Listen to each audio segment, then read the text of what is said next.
Hola, hola. Sean bienvenidos todos a mi canal. Hoy la segunda parte del segundo libro de Reyes. Antes de empezar, los invito a que se suscriban al canal dando clic en la campanita para las notificaciones. El próximo video será sobre las profecías que se cumplieron durante el 2017. También les recuerdo que mis redes sociales están en la descripción por si me desean contactar. Ahora sí, manos a la obra. Capítulo 12, versículo 1. En el 7º año de Jehú comenzó a reinar Joás y reinó 40 años en Jerusalén. Recordemos que Jehú fue el sicario que Dios contrató para asesinar a Acab y acabar con toda su descendencia.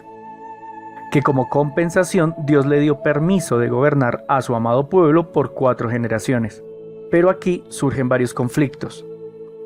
El pueblo de Israel se había dividido en varias castas o familias desde mucho tiempo atrás. Tenemos el pueblo de Aser, el pueblo de Neftalí, el pueblo de Zabulón, el de Iscar, Manases, Dan, Efraín, Gad, Benjamín, Rubén, Simeón y el pueblo de Judá, de donde supongo que vienen los autodenominados judíos. El asunto es que en el capítulo 11 se hace mención a los pueblos de Efraín, Gad, Benjamín, Dan y Rubén, pero no se hace mención del pueblo de Judá, por lo que me pregunto, ¿por qué dicha narración se encuentra en el Tanaj judío? Claro que la postura podría ser que para Dios sí era un único pueblo, pero ¿qué coherencia tendría que Dios definiera múltiples reyes para su único pueblo? Son obvias las consecuencias de tan irresponsable decisión. Los reyes se romperían la madre con tal de definir quién era el rey legítimo, pero en realidad no eran ellos quienes se enfrentarían en dichas disputas. Pondrían a sus pueblos a matarse entre sí para determinar el único rey verdadero, tal cual ocurre en la serie Juego de Tronos, que por cierto recomiendo porque está buenísima. Entonces Dios determina cuáles son los reyes de su amado pueblo, para dejar que entre ellos decidan bélicamente cuál es el único y verdadero. Considero que de aquí podemos sacar una nueva definición de amor directamente de Dios para nuestros diccionarios. El capítulo 12 se habla de un tema muy controversial, las ofrendas o mejor conocido como el diezmo o limosna. Por ahí le tengo prometido un video sobre el diezmo a alguien, quien espero que me tenga un poco de paciencia. Ya estoy trabajando en ello, pero me tomará un poco más de tiempo recolectar toda la información. Retomemos el tema y escuchemos los versículos implicados. Versículo número 2. Y Joás hizo lo recto ante los ojos de Jehová, todo el tiempo que le dirigió el sacerdote Joaida. Lo que interpreto es que dicho sacerdote era el que le comunicaba la voluntad de Dios al rey, porque recordemos que para esa fecha aún no existían ni la Biblia cristiana ni la judía. Versículo número 4. Y Joás dijo a los sacerdotes: todo el dinero consagrado que se suele traer a la casa de Jehová, el dinero del rescate de cada persona según está estipulado, y todo el dinero que cada uno trae por su propia voluntad a la casa de Jehová, nótese que en ningún lado dice que deba ser el 10% de lo ganado. También es interesante que entregar dicho tributo es obligatorio solo para los pecadores, así que si estás libre de pecado también eres libre de no dar nada. Pero ¿y entonces qué se debe hacer con el dinero? Eso tal vez nos lo aclare el siguiente versículo número 5. Recíbanlo los sacerdotes, cada uno de la mano de sus familiares, y reparen los portillos del templo donde quiera que se hallen grietas. Para aclarar, el rey le está definiendo a los sacerdotes qué deben hacer con el dinero de las ofrendas. Como quien habla con Dios era su sacerdote de cabecera, Joaida, supongo que Joaida fue el que le dijo al rey qué era lo que quería Dios que se hiciera con su dinero. Versículo número 7.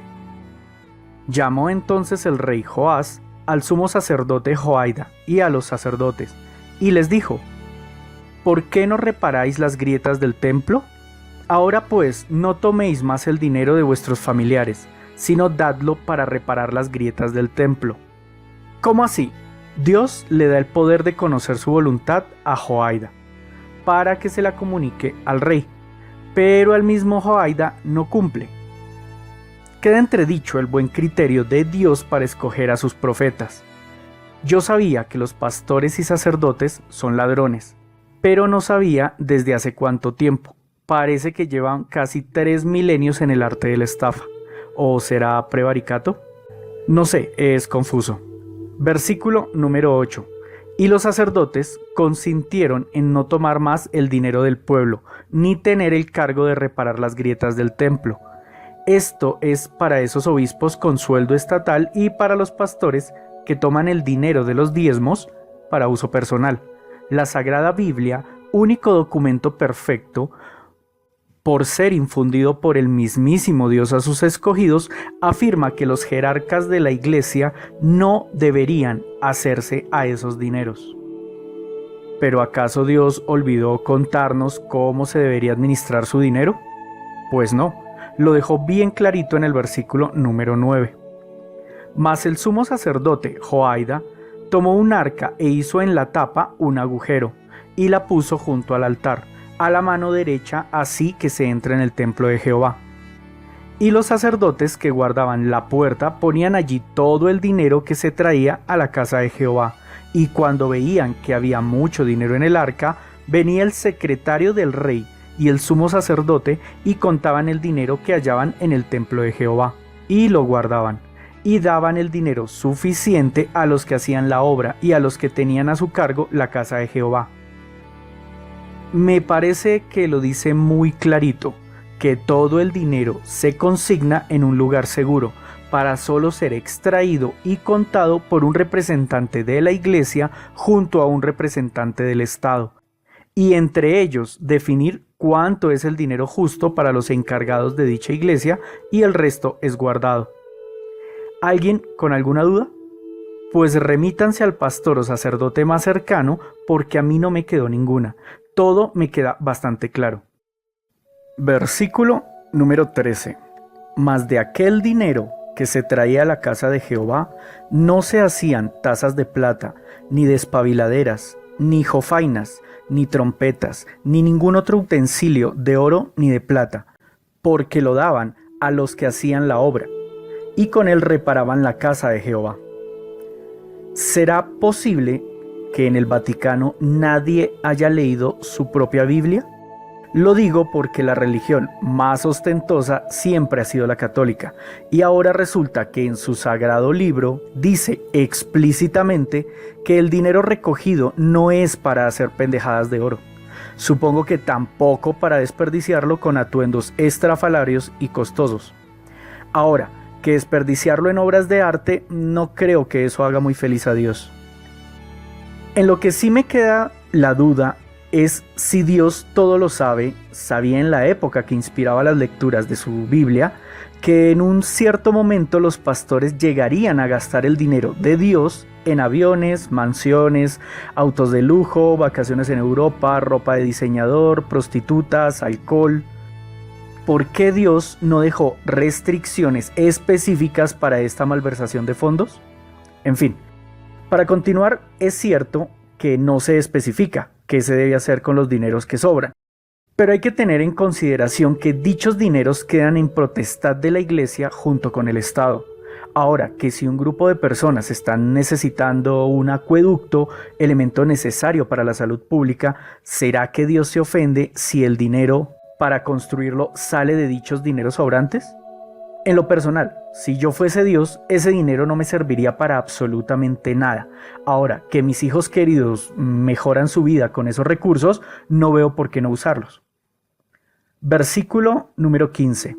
Y no se tomaba cuenta a los hombres en cuyas manos el dinero era entregado, para que ellos lo diesen a los que hacían la obra, porque lo hacían ellos fielmente. En otras palabras, a quienes recibían el dinero no se les fiscalizaba, porque se asumía su honestidad. ¿Y quién dijo eso para que aquí fuese plasmado? Probablemente una de las personas que recibía el dinero. ¿A eso no se le llama conflicto de intereses? Hace unos pocos versículos nos dice la Biblia que los sacerdotes de Judá malversaron el dinero de Dios. Ahora nos dice que no los fiscalicemos, que ellos son honestos por naturaleza.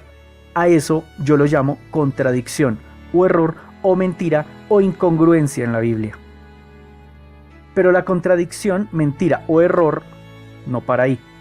8 versículos más adelante se narran los hechos de cómo varios reyes de Israel se pelean por apoderarse del dinero de Jehová de varias de sus castas, entre ellas la de Judá. Capítulo 13, versículo 2. E hizo lo malo ante los ojos de Jehová, y siguió en los pecados de Jeroboam, hijo de Naban, el que hizo pecar a Israel, y no se apartó de ellos. Y se encendió el furor de Jehová contra Israel, y los entregó en manos de Hazael, rey de Siria, y en mano de Ben-Hadad, hijo de Hazael, por largo tiempo. Leyendo este versículo, me puse a pensar en la forma en la cual se pudo condensar esta información para llegar a ser plasmada en este libro. Podemos arrancar con la suposición de que todo el segundo libro de los Reyes fue escrito por una sola persona, como los eruditos de la Biblia afirman. Pero si fue una sola persona, ¿cómo podría conocer los acontecimientos de decenas de reyes en decenas de lugares diferentes por decenas de años? Conclusión, los hechos se los tuvieron que contar. Pudo ser Dios u otras personas. Dios tiene la mala costumbre de no ser claro en las narraciones. En la mayoría de veces no hay forma de diferenciar una pesadilla por indigestión de una esquizofrenia de una de sus profecías. Así que, ¿cuál es la garantía de que aquí se esté narrando lo que se debería estar narrando? Ahora, que si fueron personas quienes le contaron al autor de este libro los hechos, ¿qué garantía hay de que dijeron la verdad? De que sí estuvieron presentes en los sucesos. Y la que considero la parte más importante, ¿en qué información se basaban para determinar que Dios estaba con unos y abandonaba a otros? Porque pareciera que lo deducían de qué tan bien les iban sus emprendimientos. Si entablaban guerra con unos y perdían, era por pecadores que se alejaron de Dios. O si llegaban las lluvias para los cultivos, significaba que recuperaban su rumbo hacia la senda del Señor. Que de ser real dicho método para determinar qué tan fiel eres, bueno, países como España, Grecia y Portugal, quienes son preferentemente cristianos, se alejaron de la senda del Señor y por ello sus problemas económicos. En contraposición, China, un país preferentemente sin Dios monoteísta, desde hace unas 2 décadas se enlistó en la senda del Señor, porque es uno de los países donde está disminuyendo más rápidamente la pobreza extrema. Otro caso parecido es la India, en la cual son preferentemente hinduistas. Pero si retrocedemos 50 o 70 años, era al contrario. China y la India iban de trasero para el estanco, y toda Europa surgiendo. Este mismo análisis podríamos hacerlo con desastres naturales como terremotos, huracanes, o podríamos hacerlo con epidemias, etc. ¿Acaso esto no demostraría que Dios tiene una voluntad muy errática? ¿Por ello no sería más conveniente no fiarnos de Él? O si por el contrario, discernir la voluntad de Dios a partir de lo bien o mal que te va, no es una forma correcta de hacerlo, eso dejaría entredicho que la Biblia sea la inspiración divina. Y si la Biblia no está inspirada por Dios, lo que en ella aparece no enseña la voluntad del Dios real, por lo que el Dios judeo-cristiano-musulmán no existe. ¿Acaso podría existir otro? Pero de ese otro Dios no sabemos nada. Antes de continuar con la lectura, ¿notaron que Dios entregó a los soldados de una casta de Israel para que murieran a manos de los soldados de otra casta de Israel? Y la motivación de Dios fue el mal actuar de su rey, por lo cual tuvo que pagar todo el pueblo. Capítulo 13, versículo 4. Mas Joacás oró en presencia de Jehová, y Jehová lo oyó, porque miró la aflicción de Israel, pues el rey de Siria los afligía. De nuevo Dios perdona a todo el pueblo por la acción de un solo hombre. ¿Cómo podría ser eso justo? ¿Castigar o premiar a todos por el actuar de un solo individuo? Algo así como que la plebe para Dios le tiene sin cuidado. Capítulo 13, versículo 14. Estaba Eliseo enfermo de la enfermedad de que murió. ¿Cómo así? ¿Siendo el favorito de Dios, igual permitió que enfermara para morir? O sea, ¿ni siendo recto con Dios uno se salva de sufrir antes de morir? No entiendo por qué los creyentes, cuando enferman, le oran a Dios para curarse. Si Dios no escuchó la oración de Eliseo para curarse, quien era su profeta, ¿qué va a andar escuchando a cualquier insignificante como nosotros? Capítulo 13, versículo 19. Entonces el varón de Dios, enojado contra él, le dijo: al dar 5 o 6 golpes hubieras derrotado a Siria hasta que no quedara ninguno, pero ahora solo 3 veces derrotarás a Siria. Acontece que Eliseo le dijo al rey de Judá: golpea la tierra, a lo que el rey golpeó 3 veces la tierra, pues Eliseo se enojó en nombre de Dios, la ofensa que el rey golpeara tan poquitas veces la tierra, tal como lo oye. Si gustan, los invito a que lean el capítulo 13 completo. A mi parecer, esto ya no es una contradicción, un error o una mentira. Esto ya merece una nueva categoría: las pendejadas de la Biblia. Castigar a todo un pueblo porque el rey no fue capaz de adivinar los deseos de Dios, eso no suena nada justo. Capítulo 13, versículo 21. Y aconteció que al sepultar unos a un hombre, súbitamente vieron una banda armada y arrojaron el cadáver en el sepulcro de Eliseo. Y cuando llegó a tocar el muerto los huesos de Eliseo, revivió y se levantó sobre sus pies. En otras palabras, por accidente un recién fallecido quedó en contacto con los restos mortales de Eliseo, y esto fue suficiente para revivir. En ningún lado dice que el reciente muerto fuera un feligrés de Jehová o que fuese muy justo. Solo por accidente se le concedió un milagro, lo que me lleva a retomar el tema de por qué se le ora a Dios. Su voluntad es totalmente errática, así que de nada sirve pedirle. Dios, con oración o sin oración, siempre hace lo que desea, y rara vez sus deseos son convenientes para nosotros, la plebe. Capítulo 13, versículo 23. Mas Jehová tuvo misericordia de ellos, y se compadeció de ellos y los miró, a causa de su pacto con Abraham, Isaac y Jacob, y no quiso destruirlos ni echarlos de delante de su presencia hasta hoy. Luego de que la casa de Judá quedara bajo el yugo de Siria, luego de varias guerras, Dios se acordó del pacto realizado con Abraham, Isaac y Jacob, decidiendo que permitiría que su porción de amado pueblo ganara 3 enfrentamientos, ninguno más. Mi pregunta es, ¿por qué Judá tuvo que esperar a que Dios se acordara del pacto si él todo lo sabe? Siempre supo que tenía que ayudarlos. Claro que cualquier creyente podría afirmar que era el castigo justo. ¿Por qué Eliseo le reclamó al rey por golpear 3 veces la tierra, si en manos del rey no estaba definir el castigo justo para su pueblo? Capítulo 14, versículo 5.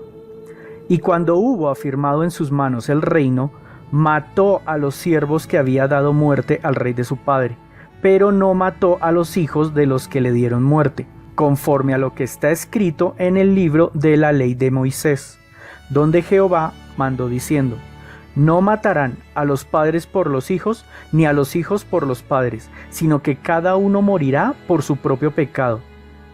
Bien, que hayan sido tan respetuosos de la ley, lo que no me cuadra es por qué cuando Dios contrató a Jehú para masacrar a toda la descendencia de Acab, ahí esa ley no aplicó y mataron a todos los hijos de Acab, incluyendo sacerdotes, por los pecados de Acab, y todo bajo el beneplácito de Dios. Y para enredar aún más las cosas, pocos siglos después llegaría un supuesto Cristo a cambiar las cosas. Ya no era ojo por ojo, sino en cambio pon la otra mejilla. ¿Qué hizo que la ley cambiara? ¿Y por qué cambiarla cuando ocurrió? ¿Por qué no 10, 100 o 1000 años antes o después? Relleno, relleno y más relleno. Monarquías conspirando. ¿Y para qué? Todo para que la Biblia se vea más gordita. Capítulo 15, versículo 1.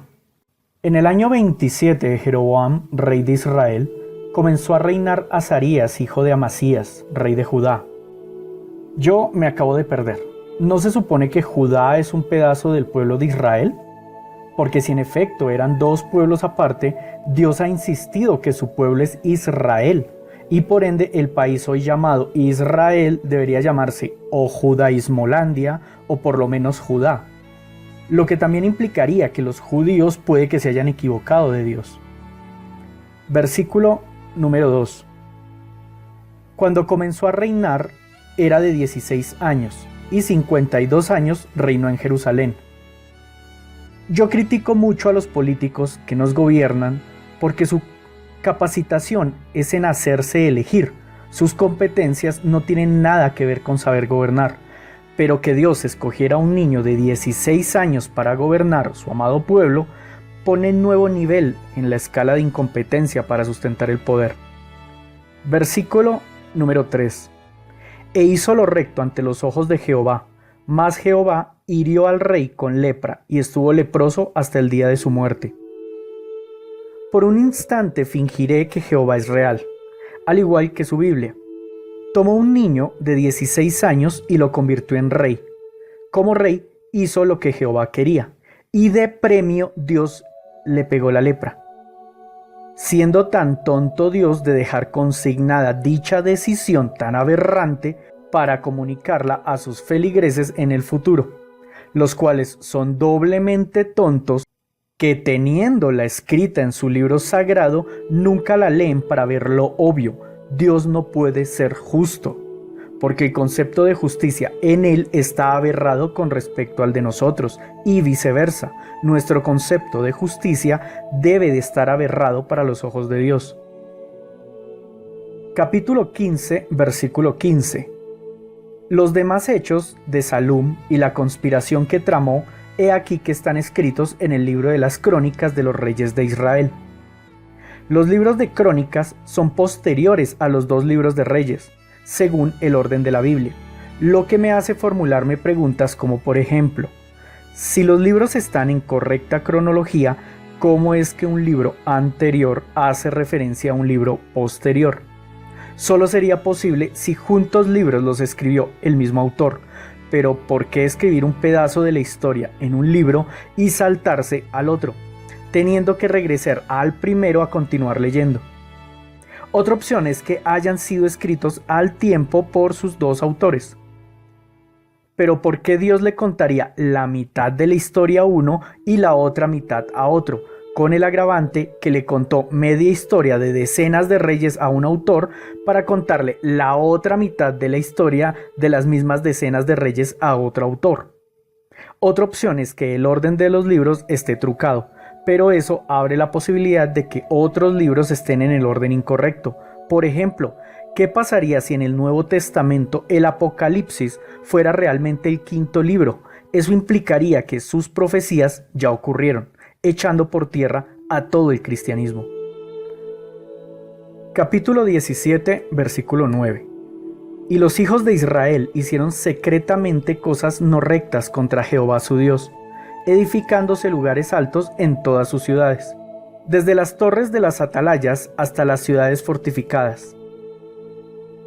Parece ser que Dios, después de los desafortunados acontecimientos de la Torre de Babel, le creó una tirria a las construcciones humanas altas, porque esta debe ser la 10ª vez que leo que Dios se ofende por la altura de las edificaciones solo en este libro. Pero ¿qué tan altas podían ser estas ofensas para Dios? Bien, el Coliseo romano, construido con la tecnología punta de la época, varios siglos después de que supuestamente se escribieran estos libros, apenas medía 50 metros. Así que una construcción que ofendiera a Dios debería tener unos 40 metros o tal vez 30. Y de ser así, ¿por qué se ensañó con su amado pueblo? Para esa época, los egipcios llevaban más de 1000 años construyendo pirámides, las cuales poseían más de 100 metros. ¿O será que Dios solo se ofende con sus hijos favoritos? Versículo 11. E hicieron cosas muy malas para provocar la ira a Jehová. ¡Qué tontos! Provocar la ira de un Dios con problemas de control de ira. Versículo 12. Y servían a los ídolos, de los cuales Jehová les había dicho: vosotros no habéis de hacer esto. Jehová amonestó entonces a Israel y a Judá por medio de todos sus profetas y de todos sus videntes, diciendo: Volveos de vuestros malos caminos y guardad mis mandamientos y mis ordenanzas, conforme a todas las leyes que yo prescribí a vuestros padres, y que os he enviado por medio de mis siervos los profetas. Bien, me quedan muchas dudas con respecto a la fiabilidad de dichos videntes. Hoy es fácil desenmascarar a un vidente falso. Es más, no existe ningún vidente a quien se le haya podido confirmar dicho poder de evidencia. No son más que timadores. Ahora que hace 3000 años unos videntes se hayan autoproclamado poseer la voluntad de Dios, es muy dudoso. Versículo 20. Y desechó Jehová a toda la descendencia de Israel y los afligió, y los entregó en manos de saqueadores, hasta echarlos de su presencia. Sin mencionar que parte de la descendencia de Israel eran niños, mujeres y hombres inocentes, el versículo es claro en que Dios decidió romper completamente su relación con el pueblo de Israel, para lo cual espero que más adelante Israel haga algo memorable para recuperar la confianza de su Dios, o será otra de esas pataletas divinas. Quisiera que le presten mucha atención al próximo versículo. Es de esos que convierten en ateo a cualquiera que decida analizarlo. Capítulo 17, versículo 24. Y trajo el rey de Asiria gente de Babilonia, de Cuta, de Ava, de Hamat y de Sepharvaim, y los puso en las ciudades de Samaria, en lugar de los hijos de Israel, y poseyeron a Samaria y habitaron en las ciudades. Y aconteció al principio, cuando comenzaron a habitar allí, que no temieron ellos a Jehová. Envió Jehová contra ellos leones que le mataban. Primero, para quienes opinarían que cuando Dios afirma retirar a su pueblo, lo hacía de forma figurada, pues bien, la realidad es que Dios desterró a su amado pueblo.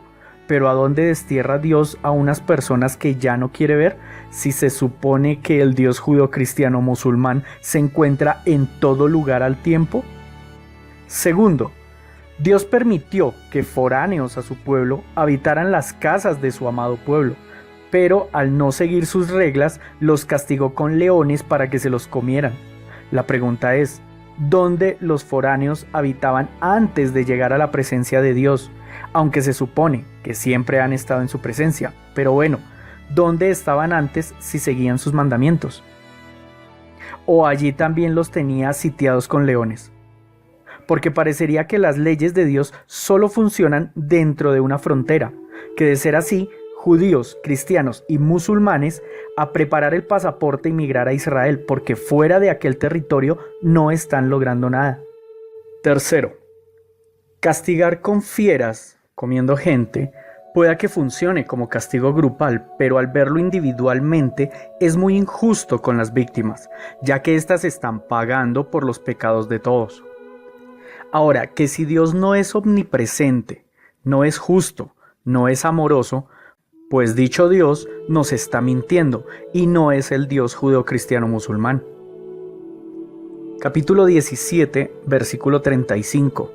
Con los cuales Jehová había hecho pacto y les mandó diciendo: No temeréis a otros dioses, ni los adoraréis, ni les serviréis, ni les haréis sacrificios. Si el Dios de la Biblia fuese real, implicaría que los demás dioses allí consignados no son reales. Dios lo creó todo. Eso incluiría a todo ser que se hiciera pasar por Dios. Yo no creo que exista ninguno de esos seres, pero fijamos que por ahí deambulan seres que les gusta pasarse por dioses. En tal caso, Dios, cuando los creó, sabía que se les revelarían, pero aún así decidió darles los poderes que les haya dado, lo que me da para pensar. Dios, antes de castigarnos por dejarnos engañar de esos falsos dioses, debería solucionar el problema de por qué les dio a esos seres el poder de engañarnos. Si por el contrario, Dios no creó a ninguno de esos seres, las personas estarían adorando a cosas inertes, que al ver los feligreses que orando a esos falsos dioses no pasa nada, regresarían con premura donde el Dios que sí responde sus oraciones. ¿O será que nunca se han cruzado a un Dios que responda a sus oraciones? Como sea, A Dios también le quedaría muy fácil crear un tornado y pasarlo por la ciudad. Los que oren al Dios correcto, el tornado no los embiste, pero aquellos que le oran al Dios equivocado, que el tornado los mate.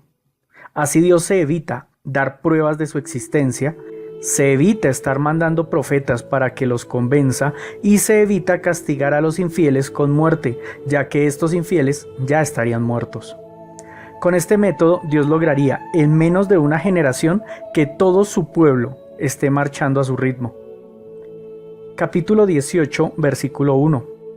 En el tercer año de Oseas, hijo de Ela, rey de Israel, comenzó a reinar Ezequías, hijo de Ascaz, rey de Judá.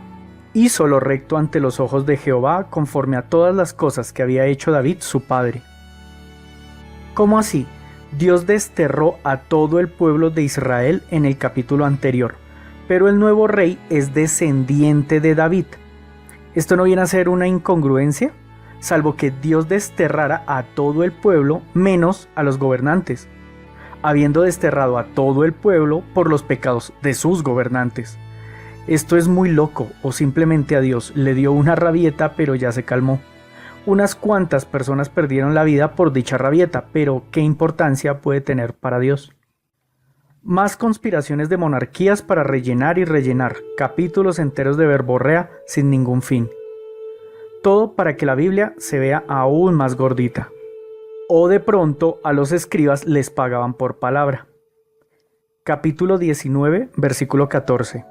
Y tomó Ezequías las cartas de mano de los embajadores, y después que las hubo leído, subió a la casa de Jehová, y las extendió Ezequías delante de Jehová. Y como para que un Dios que todo lo sabe, todo lo puede, y se encuentra en todo lugar, necesita que alguien le acerque unos textos hasta su templo. Él no necesita leer porque ya sabe qué dice. Si todo lo puede, puede leer cualquier texto en cualquier lugar, y si es omnipresente, estaba presente cuando los textos fueron escritos. Capítulo 19, versículo 33. Por el mismo camino que vino, volverá, y no entrará en esta ciudad, dice Jehová.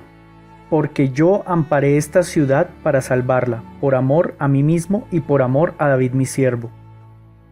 Si Dios siente amor por sí mismo, a eso se le llama egolatría o narcisismo, y ninguna de las dos es considerada una cualidad. Pero si Dios es imperfecto, no puede ser el Dios judío-cristiano musulmán. Versículo 35. Y aconteció que aquella misma noche salió el ángel de Jehová y mató en el campamento de los asirios a 185,000. Y cuando se levantaron por la mañana, he aquí que todo eran cuerpos de muertos. Para este punto de la lectura del Sagrado Libro, la cuenta de muertos de Satanás va en 0, pero para Dios debo abonarle 185,000 más. Yo realmente dudo que al ritmo en el que Dios masacra personas, Satanás tenga alguna oportunidad de alcanzarle. Capítulo 20, versículo 5. Vuelve y di a Ezequías, príncipe de mi pueblo, así dice Jehová, el Dios de David, tu padre. Yo he oído tu oración y he visto tus lágrimas. He aquí que yo te sano. Al tercer día subirás a la casa de Jehová y añadiré a tus días 15 años.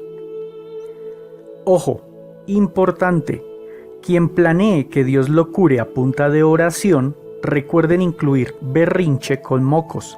Si Dios los encuentra llorando copiosamente, les puede estar alargando la vida en más de una década. Ahora, que el llanto no es de arrepentimiento, sino de temor a la muerte. Igual a Dios eso le vale. Versículo 11. Entonces el profeta Isaías clamó a Jehová, e hizo volver la sombra por los grados que había descendido en el reloj de Acaz, 10 grados atrás. Resulta que en un reloj solar, Dios demostró su poder haciendo retroceder la sombra de dicho reloj, cosa físicamente imposible. Implicaría que la Tierra rotó al revés por unos momentos. Ahora yo quisiera que Dios hiciera lo mismo para demostrarme que Él es el Dios real, así que solicito si alguno de los televidentes de este video tiene confianza con el Señor Jehová, que le pregunte qué quiere de mí a cambio de dicho milagro. Versículo número 18. Y de tus hijos que saldrán de ti, que habrás engendrado tomarán y serán eunucos en el palacio del rey de Babilonia. Dios ya ha provocado asesinatos, violaciones, genocidios, saqueos, hambrunas, hasta provocó que personas se comieran a sus propios hijos. Y yo pensaba que ya no había sufrimiento por descubrir en estas letras, pero resulta que ahora Dios amenaza a Ezequías con que sus hijos serán tomados por el rey de Babilonia para arrancarles los testículos, junto con el pene, porque recordemos que en aquella época aún no existía la castración química. Afortunadamente, Ezequías era de mente positiva y le dijo a Isaías: habrá al menos paz y seguridad en mis días, pero qué conchudos eran en aquella época. Capítulo 21, versículo 1. De 12 años era Manases cuando comenzó a reinar, y reinó en Jerusalén 55 años. De seguro conocen a alguien de más o menos 12 años. Ahora imaginen a esa persona tomando decisiones en un reino. ¿Podría ser Dios aún más sabio escogiendo rey para su amado pueblo? Seguramente sí. No faltará que más adelante diga que dejó a un niño de 6 años gobernando. Lo siento, lo lamento, me equivoqué. Debo pedir sincero perdón a Dios por blasfemarlo. Dije que sería capaz de poner a un niño de 6 años a gobernar, pero me equivoqué. Capítulo 22, versículo 1. Cuando Josías comenzó a reinar, era de 8 años. Capítulo 23, versículo 2. Y subió el rey a la casa de Jehová, con todos los varones de Judá, y con todos los moradores de Jerusalén, con los sacerdotes y profetas, y con todo el pueblo, desde el más chico hasta el más grande, y leyó, oyéndolo ellos, todas las palabras del libro del pacto que había sido hallado en la casa de Jehová. Dios había desterrado, no se sabe a dónde, a su amado pueblo. Los recién llegados encontraron un libro en el templo, libro en el cual se encontraba el pacto que Dios había realizado con Moisés y el pueblo de Israel original. Pues estas personas empezaron a fingir que eran Israel y tomarse dicho pacto como personal. Pero me tiene confundido eso de que Dios escoge a su pueblo de favoritos muchos siglos antes para ahora reemplazarlo completamente. Y no solo es el hecho de que le diera la oportunidad a otro grupo de personas para ser su amado pueblo, es la cuestión de que Él solo le da esa oportunidad a una ciudad, ya que toda la gente del planeta fuera de Israel nunca tuvieron dicha oportunidad. Es como si la ubicación geográfica de las personas influyera en si Dios te quiere o no lo hace. Supongo que en el transcurso de la lectura de la Biblia, en algún momento Dios decide que esta oportunidad se le brindará a todos por igual. Pero por lo pronto, para ser parte del pueblo de Israel, se debe ser descendiente de los israelitas de turno y además hay que vivir dentro del territorio de Israel. Capítulo 23, versículo 20. Mató además sobre los altares a todos los sacerdotes de los lugares altos que allí estaban, y quemó sobre ellos huesos de hombres, y volvió a Jerusalén. Otra masacre en busca del beneplácito de Dios. Capítulo 24, versículo 25.